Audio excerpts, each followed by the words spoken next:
آپ کی آنکھوں میں آنسو ہے اور آپ کو حضرت آمنہ کو رسول پاک نے آپ کی بانگی ام ایمن نے دفن کیا اور قبر شریف میں اتار کر کے فاتحہ پڑھ کے چل پڑے اور پھر وہاں سے آپ جو ہے ام ایمن کے ساتھ مکہ مکرمہ میں پہنچتے ہیں اور آپ کے چچا ابو طالب کے حوالے کر دیا. ابو طالب جن کو بڑا صدمہ ہوا اور رسول پاک سے اتنی محبت والہانہ تھی کہ ابو طالب آپ کو ہمیشہ اپنے ساتھ رکھتے تھے, اپنے ساتھ بیٹھ کر کے کھلاتے تھے, اپنے بستر پر سلاتے تھے, اپنے تخت پر بٹھاتے تھے اور رات دن ہمیشہ اپنے ساتھ رکھتے تھے.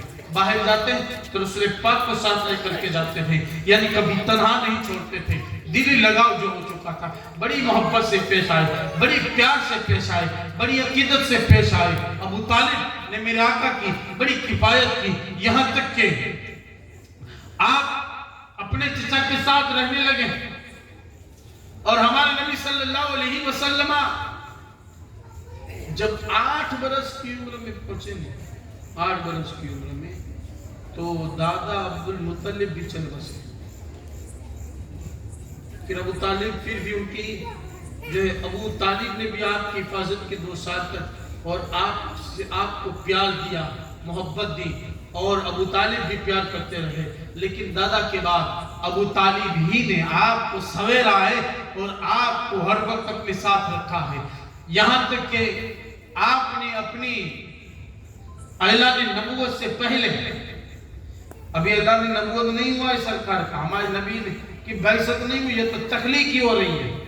رسول اللہ صلی اللہ علیہ وسلم ولادت کے بعد آپ نے اپنی نبوت کا جو اعلان کیا اس کو بعثت کہا جاتا ہے, 40 برس کی عمر میں کیا ہے. لیکن اعلان نبوت سے پہلے ہمارے آپ کے نبی صلی اللہ علیہ وسلم نے 3 مرتبہ تجارت کی ہے, 3 مرتبہ. جیسے مکہ کے لوگوں کا یہ مشغلہ تھا, کپڑے لے کر کے جاتے تھے, کوئی اور چیزیں لے کر کے جاتے تھے, ملک شام جاتے تھے, کوئی یمن جاتا تھا. تو یہ ملک شام میں اپنے چچا ابو طالب کے ساتھ چل دیے. ملک شام کے گاؤں مسرا میں جب آپ پہنچتے ہیں تو وہاں ایک عیسائی پادری جس کو بحیرہ راہب کہا گیا ہے تاریخ کے اندر, کیا نام ہے؟ بحیرہ راہب. یہ نبی کی سیرت بتا رہا ہوں میں. بحیرہ راہب جو عیسائیوں کا گرو تھا, عالم تھا, اس نے جب ہمارے سرکار کو دیکھا ابو طالب سے آگے بڑھ کر کے پوچھا, آیا یہ کون ہے تمہارے ساتھ, یہ بچہ, یہ جوان کون ہے؟ ابو طالب نے کہا یہ میرا بھتیجا ہے, بنو ہاشم ہے, بنو ہاشم سے ہے, نام محمد ہے, لقب امین ہے. کیونکہ آپ بچپنے سے اتنے مشہور ہو گئے, ہر دل عزیز ہو گئے. بڑے بڑھے لوگ آپ کی عزت کرتے تھے, ہر دل عزیز ہو گئے. بڑا بڑھا آپ کی عزت کرتا تھا اور آپ کو مشورے میں اپنی محفل میں بٹھاتا تھا اور آپ سے مشورے لیا کرتے تھے لوگ, مکہ کے لوگ. تو بحیرہ راہب نے جب یہ سنا نہیں تو بحیرہ راہب کہنے لگا, ابو طالب میں تمہیں وصیت کرتا ہوں کہ تم یہاں جلد تجارت کر کے جلد سے جلد جتنا ہو سکے مکہ چلے جاؤ, آگے نہ جانا, کیونکہ شام والے ان کے دشمن ہیں, اگر ان کو پالیں گے قتل کر دیں گے, میں ڈرتا ہوں. آگے نہ جاؤ, یہیں سے واپس چلے جاؤ.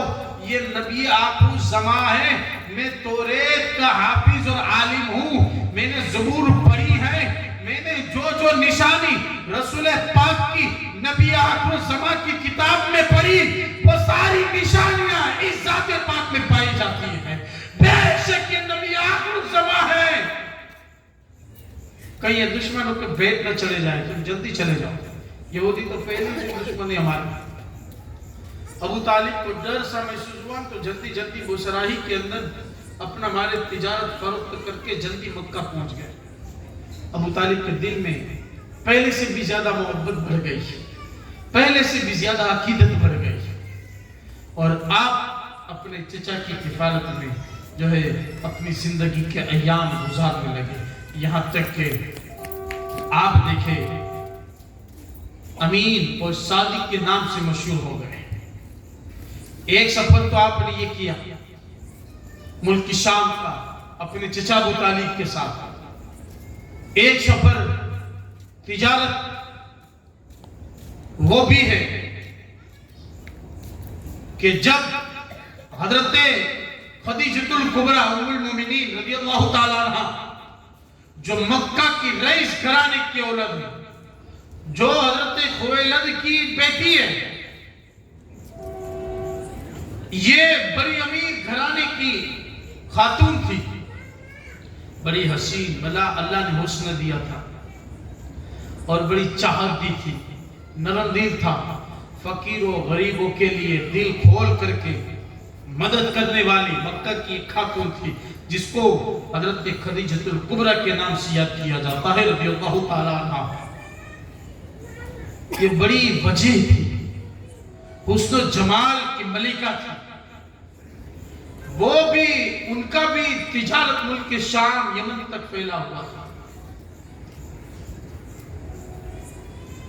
وہ ان کا ایک خاص خادم تھا میسورہ نامی، یہ تجارت وہی سنبھالتا تھا۔ ایک مرتبہ جب انہوں نے ہمارے نبی صلی اللہ علیہ وسلم کی اخلاق کی کریمانہ کو ملاحظہ کیا، اپنی نظروں سے دیکھا، تو حضرت خدیجہ نے پیغام دیا کہ مرحوم عبداللہ کے لخت جگر اے محمد صلی اللہ علیہ وسلم، کیا یہ اچھا ہو کہ آپ میرے تجارت کو سنبھالیں، میرے کاروبار کو سنبھال لیں، تو جتنی تنخواہ میں اوروں کو دیتی ہوں اسے دگنی میں آپ کو دوں گی۔ آپ نے اپنے چچا سے مشورہ کیا، آپ کے چچا نے فرمایا تم اس لائق ہو گئے ہو، ٹھیک ہے، آپ نے اس کو منظور کیا، اور پہلی مرتبہ یہ حضرت خدیجۃ الکبریٰ کی مال تجارت کا لے کر کے آپ امیر بن کے قافلہ کے چل پڑے ملک شام کے بصرہ ہی میں، اور جیسے ہی یہ قافلہ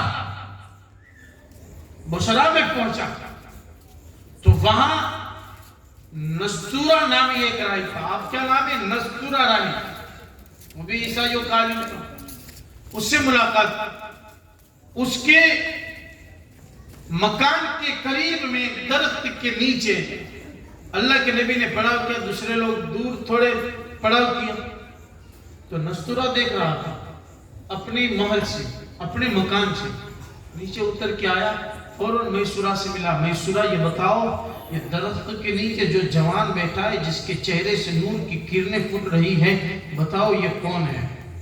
کہا یہ بنی ہاشم کا چشم و چراغ ہے، مرحوم عبداللہ کا لخت جگر باپ کا وصال ہو چکا ہے، نام محمد ہے، لقب صادق اور امین ہے، کبھی زندگی میں جھوٹ نہیں بولا، لوگ ان پر بھروسہ کرتے ہیں۔ تو نستورہ راہب نے کہا بے شک میں گواہی دیتا ہوں کہ یہ نبی آخر الزمان ہے، یعنی آپ نے اعلان نبوت نہیں کیا تو آپ کی نشانی ظاہر ہو رہی تھی، آپ کی نبوت کی نشانیاں لوگوں کے اندر ظاہر ہو رہی تھی، کیونکہ وہ توریت کے عالم اور حافظ تھے، کتابوں کے ذریعے وہ رسول کا معائنہ کرتے تھے، کتاب کے ذریعے رسول کو دیکھتے تھے، رسول کی ذات میں ہر وہ چیز پائی جاتی تھی جو کتاب بیان کرتی تھی، اور یہ توریت کو دنیا کے انسان کی لکھی ہوئی کتاب نہیں ہے، یہ توریت جیسے رب کی کتاب ہے آسمانی، توریت بھی آسمان سے رب کی نازل کردہ کتاب ہے جو حضرت موسیٰ پر نازل ہوئی، اور اسی میں رب نے محبوب کی صفتیں بیان کی ہے۔ اب نستورہ راہب نے کہا سنو، یہ وہ عظیم درخت ہے کہ اس درخت کے نیچے نبیوں کے سوا کوئی بیٹھا ہی نہیں اور نہ کوئی بیٹھ سکتا ہے۔ آج اس نشانی کو بھی توریت کے ذریعے ہمیں پتا چلا کہ یہ آخری نبی جو آنے والا ہے وہ یہی محمد ہے، کیونکہ یہی درخت کے نیچے بیٹھے ہیں، اور اس درخت کے نیچے وہی بیٹھتا ہے جو نبی ہو۔ اب اس کے بعد تو نبوت کا دروازہ ختم، کاش اگر میری زندگی نے وفا کی، جب یہ اعلان نبوت کریں گے، اگر میں زندہ رہا ان کی خدمت میں حاضر ہو کر کے ان کے دشمنوں سے لڑوں گا اور اپنی محبت کا حق ادا کروں گا۔ نستورہ دل میں مسلمان ہو چکا تھا اور آپ کی عظمت کا قائل ہو گیا تھا، میاں ابھی تو رسول نے نبوت کا اعلان نہیں کیا، لوگ آپ کے قائل ہو گئے، لوگ آپ کے قائل ہو گئے۔ اور آج 14ویں صدی کے نظری ملوں کو کیا ہو گیا ہے، دو پیر والے گدھوں کو، کہ نبی کے تشریف لانے کے بعد نبی کی سیرت سے کتابیں بھری ہے، لائبریری بھری پڑی ہے، رسول اللہ کی ایک ایک صفت میں جو ہے ہزاروں کتابیں پڑھی ہے، لیکن ظالم پڑھ کر کے بھی رسول اللہ کی گستاخی کرتے ہوئے نظر آتے ہیں۔ اس لیے ان غداروں سے لگ رہا ہے۔ اب پھر نستورہ نے کہا میں نے دیکھا اپنی نظروں سے، اے نستورہ میسورہ سے کہتا میں نے دیکھا ہے کہ ابر ان پر سایہ کیے ہوئے ہیں، دو فرشتے ہیں ان پر ساتھ چل کر کے سایہ کر رہے ہیں، ابر ان پر سایہ کر رہے ہیں، کافرہ دھوپ میں چل رہا ہے، اے میسورہ یہ محمد ہے کہ چھاؤں میں چل رہے ہیں۔ وہاں حضرت خدیجہ کے مال میں 3-4 گنا منافع ہوا۔ جب یہ مال تجارت حضرت خدیجۃ الکبریٰ کی بارگاہ میں پیش کیا نے تو حضرت خدیجۃ الکبریٰ کی آنکھیں 4 ہو گئی، 4۔ کہا محمد یہ تیری صداقت اور امانت ہے کہ آج تک مجھے اتنا نفع نہ ملا، ہر بار جتنا نفع ملتا تھا اس سے 4 گنا نفع ہے محمد، تیری وجہ سے آج مجھے نصیب ہوا ہے۔ آج سے یہ خدیجہ تیری گیت گائیں گے، تیری محبت میں قائل ہو چکی ہے۔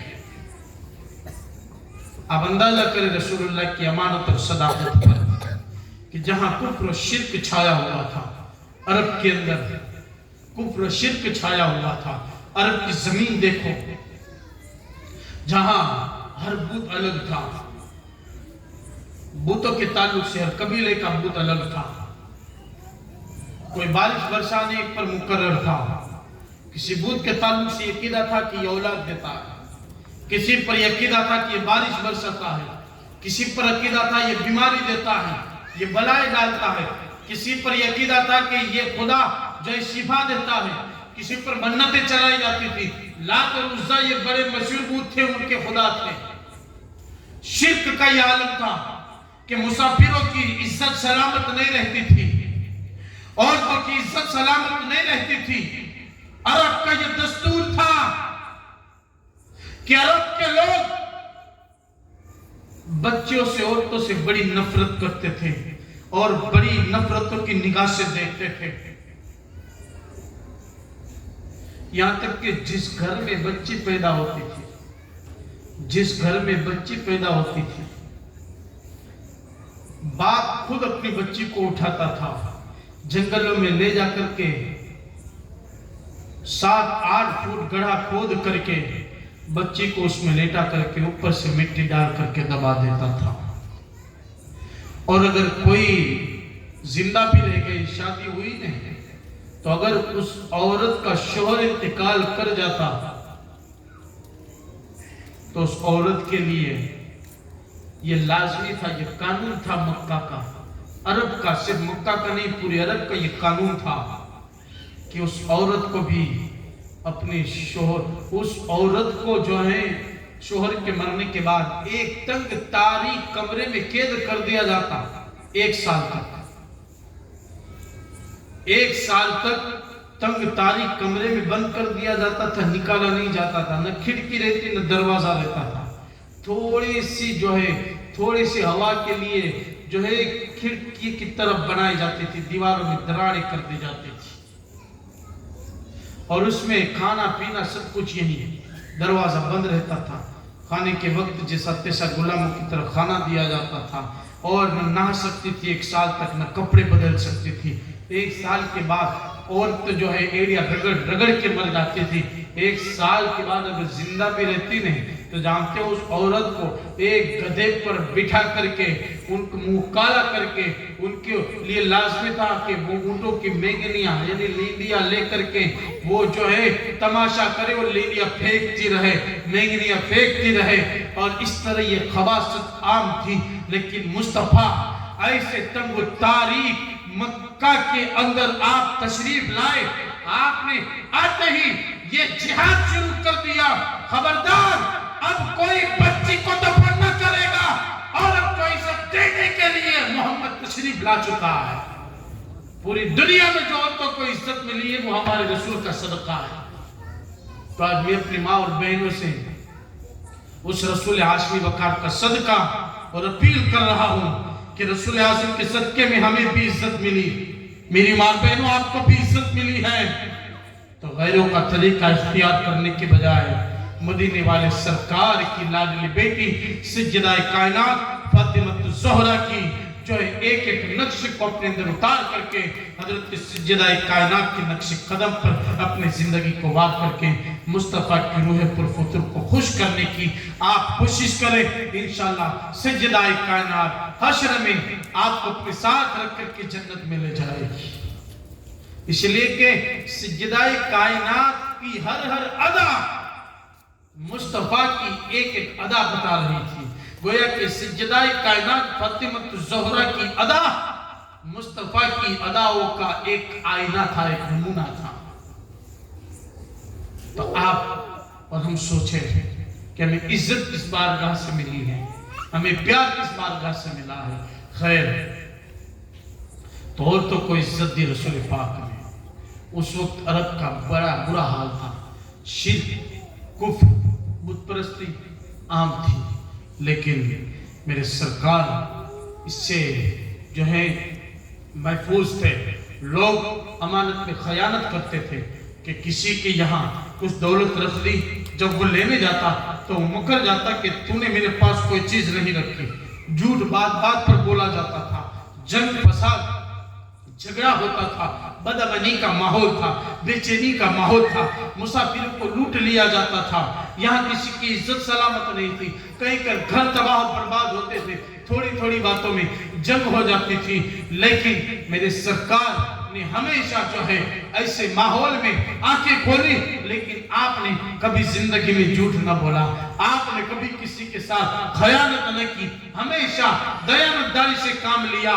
تو مکہ میں نہیں پورے عرب میں آپ کو مکہ والوں نے، عرب والوں نے دو مشہور ناموں سے پکارا جو آج تک آپ کی ذات کو ظاہر کرنے کے لیے واسع ہے کہ ہر فرد آپ کو امین اور صادق کے نام سے یاد کرنے لگا۔ یہ صداقت کے تاجدار ہے، یہ امانت کے بہرے بے روا ہے کہ آپ امین بھی ہیں، صادق بھی ہیں۔ اب دیکھیں حضرت خدیجہ بڑی خوش ہوئی، چند دن کے بعد حضرت خدیجہ الکبریٰ رضی اللہ تعالی عنہا نے میسورہ سے